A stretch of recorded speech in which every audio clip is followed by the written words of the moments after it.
Welcome to Outlaw Woodworking. On part 3, we're gonna build these floating axles, and I hope you enjoy the video. Let me show you how I did. The first thing I do is start on the floating axles, and I'm gonna cut 6 pieces. 4 pieces are gonna be 12 inches long, and I'm gonna cut 30-degree angles on them. Right here I drill out, and then I have to plasma cut it a little bigger to fit these spindles. And once I get the spindle drilled and plasma cut so it fits all the way through both sides, I then set it up and square it off and weld the spindle on both sides of the 2x4 square tubing. So the material that I'm using for the floating axles is 2 inches by 4 inches by 1/8 inch thick. And then I'm welding the spindles all the way through, and I'm hoping that'll be nice and strong. These spindles are BT8 4-lug spindles that I bought that matched up with the wheels and tires that I ordered. Once I got all 4 spindles cut, I then figured out the centerpiece of the floating axle, and basically what I wanted to do was have the 2 tires, which were 21.5 inch diameter, with about 9 inches in the center. So I cut a piece, it ended up 24 inches. So I cut 2 pieces at 24 inches, and then I cut a 30-degree angle on each end of these 24-inch pieces. And there's the 30-degree angle that I'm cutting on the ends.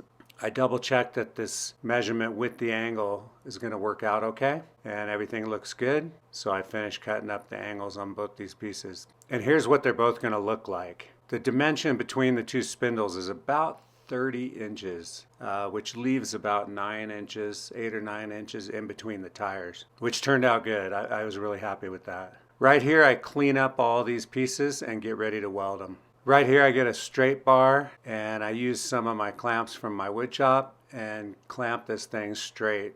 And this turned out to work pretty good for keeping the metal straight.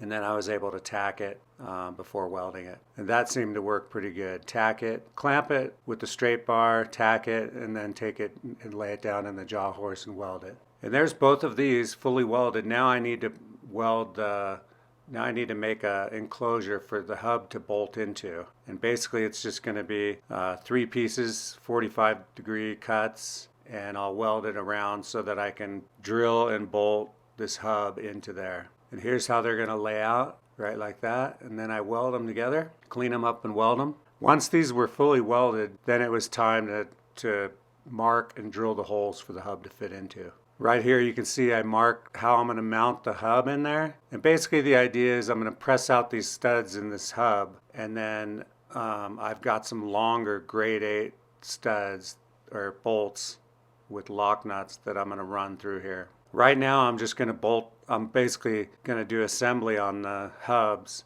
and I'll have to take it apart later to have all this powder coated. Next up I put the hubs on, and there you can see all 4 hubs on, 2 of them on. I went ahead and greased up all these bearings because I am going to do a test run with this thing to make sure that it works properly before I take it all back apart and powder coat it. And there's both floating axles. Next up I needed to make where the axles mount onto, and I decided to double up on this 2-inch tubing. Basically my idea was I would cut another piece that would go the full length of this center bar, and that's what I would mount the spindle on. And so far that turned out to be pretty good, and it feels pretty strong. Originally I was going to put sleeves, but I decided against that idea because when you do sleeves you could really only weld the outside of the spindle, and I kind of wanted to fully weld the spindle onto the 2-inch bar. So I decided to lay the spindle onto the bar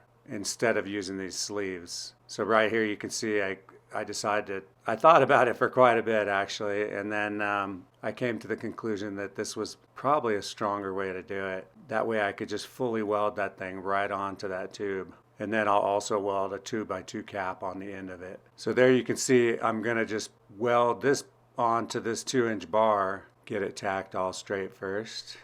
The jaw horse is just the right height for welding too, which is really nice if you need one of those for your welding shop. It comes in handy for this kind of stuff. So right here I just fully weld it to this tube. Again, this is 1/8 inch 2x2 square tubing, and then I'm going to double it up here.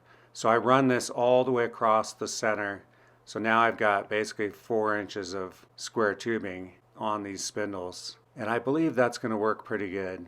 I get it all cleaned up, clamp it, get it nice and center, and then start welding it. And on this, I basically have to tack this all the way around, and then I did some pretty big, like 4-inch stitch welding all across this bar.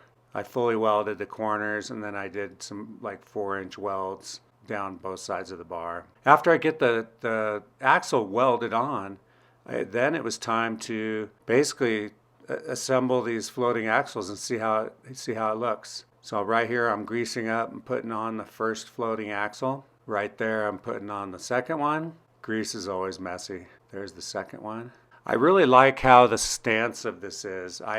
You're really not positive on the stance, how high up it's going to be or how low it's going to be when you first, you can calculate it. I had a rough estimate, but I wasn't sure what it would look like.